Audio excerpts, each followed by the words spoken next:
Ya, banyak ya, waktu kita mengingat lagi sidang sengketa Pilpres kan, ada dissenting opinion 3 hakim MK ya, yaitu ada keberpihakan, PJ kepala daerah, kemudian ada serangan bansos dan lain-lain. Menurut saya, walaupun itu musti ditelaah dan dibuktikan, saya menduga itu masih terjadi gitu, itu yang pertama. Kemudian yang kedua, tentang waktu, mereka memang gubernur sebelumnya, tapi apakah layak disebut petahana pada saat pilkada kali ini?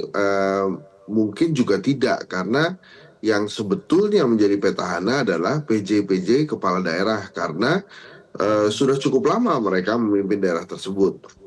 Ada yang sudah 1 tahun, 1 tahun setengah, bahkan ada yang 2 tahun gitu ya.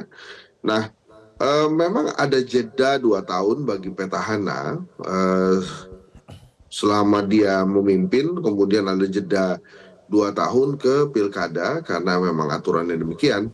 Nah, maka memang agak kesulitan beberapa petahana untuk menghimpun kekuatan lagi gitu ya, sehingga kalau menurut saya, justru petahananya adalah PJ-PJ kepala daerah itu, bukan nama-nama yang tadi sempat disebutkan, karena memang ada waktu 2 tahun itu cukup lama juga mereka Hmm. untuk bisa menghimpun kekuatan. Nah, kemudian lagi ada beberapa kepala daerah yang disebut oleh Metro TV petahana, itu tidak lagi bersama dengan pasangannya pada saat dia menjadi petahana. Tadi disampaikan ada Zulkifli Mansyah dan Rohmi ya, itu mereka berdua terpisah tuh, bahkan saling tempur di pilkada, sehingga pemenangnya adalah calon yang lain tentu saja, karena suaranya mereka terpisah gitu, terpecah. Sementara suara orang yang baru muncul ini, Pak Iqbal, lalu Iqbal itu dia sendiri sebagai orang baru dan kemudian didukung oleh Kim Plus juga. Nah, faktor Kim Plus ini memang faktor yang luar biasa menurut saya, karena pengalaman mereka menang dalam Pilpres itu nampaknya strateginya digunakan lagi untuk memenangkan para calon-calon kepala daerah mereka saat pilkada kemarin. Gitu kira-kira. Hmm.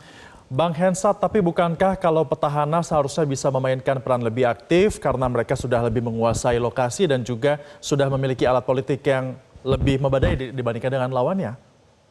Iya, tapi waktu 2 tahun tidak menjabat itu juga memberikan waktu buat lawannya untuk juga masuk dan mempelajari situasi lingkungan di daerah itu.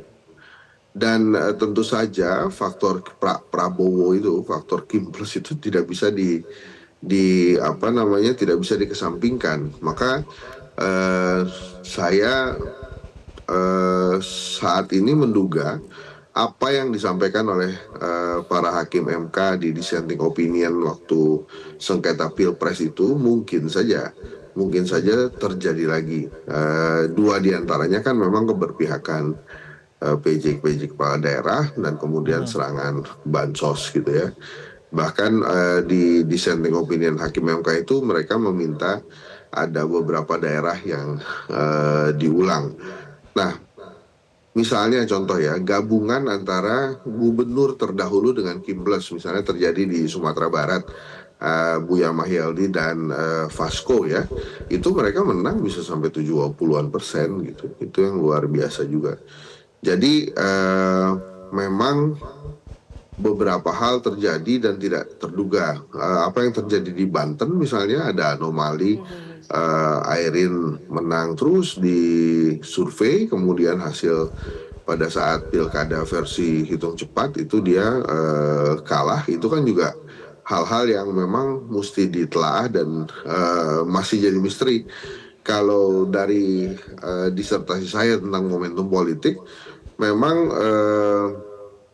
modal sosial ya, termasuk dekat dengan kekuasaan, itu sangat erat hubungannya dengan kemenangan para calon-calon pilkada yang kemarin bertarung. Maksud saya dengan momentum politik dan modal sosial, karena mereka memiliki modal sosial yang luar biasa. dekat dengan kekuasaan, maka secara tidak langsung kemudian momentum politik itu digunakan untuk kemenangan mereka. Nah, Oke. fenomena momentum politik dan modal sosial inilah yang banyak terjadi sebetulnya di beberapa pilkada kemarin yang telah kita lakukan. Ya Bang, walaupun memang faktor dari Kimplos ini sangat besar ya, tapi juga ada fakta lain. Karena selain memang bisa menumbangkan petahana, tapi ternyata juga ada 2 daerah yang kota kosongnya menang di Bangka Belitung dan juga di Kabupaten Bangka. Apakah ini juga mengindikasikan bahwa sudah hilangnya kepercayaan publik? Ya, itu sebuah hal yang menarik ya. Kan kalau kota kosong terjadi, itu ada 2 kemungkinan ya. Yang pertama adalah ada calon yang memang sudah sangat kuat sehingga semua partai politik mendukung mereka, mendukung dia gitu ya. Kemudian yang kedua adalah si calon ini begitu kuatnya tapi tidak disukai oleh partai-partai politik sehingga partai politik meninggalkan dia dan memilih calon yang lain yang walaupun disukai partai politik tapi ternyata tidak disukai oleh rakyat di situ gitu. Nah, apa yang terjadi di Pangkal Pinang dan satu lagi kalau nggak salah ya tempatnya itu menurut saya sih ya bukan hal yang pertama kan. Kita pernah punya menang lawan kota kosong. Nah, beberapa hal kan yang menariknya di pilkada itu kan ada yang begitu. Ada yang cuma dapat belasan persen, tapi karena lawannya didiskualifikasi akhirnya tetap menang kayak gitu-gitu. Jadi beberapa hal yang seru sebetulnya kemarin di pilkada itu, tapi menurut saya banyak evaluasi yang harus kita lakukan ya. Yang pertama misalnya jangan lagi ada pilkada di tahun yang sama atau berdekatan Oke. waktunya dengan pelaksanaan pilpres karena beberapa calon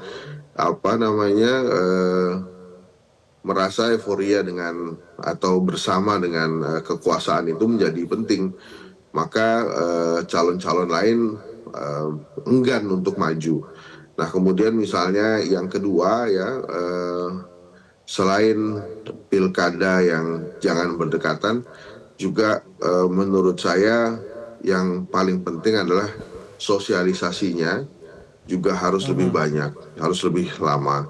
Nah, ini kan yang terjadi karena sangat dekat waktunya dengan Pilpres, bukan saja euforia ketakutan ya partai politik untuk mendukung seseorang yang harus sama dengan penguasa, itu adalah election fatigue ya kita nyebutnya.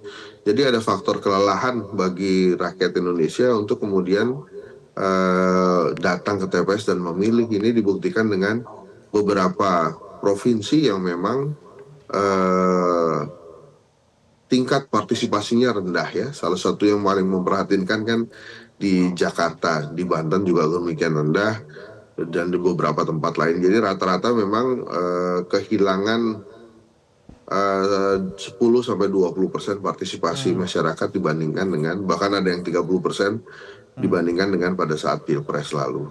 Jelajahi cara baru mendapatkan informasi. Download Metro TV Extend sekarang.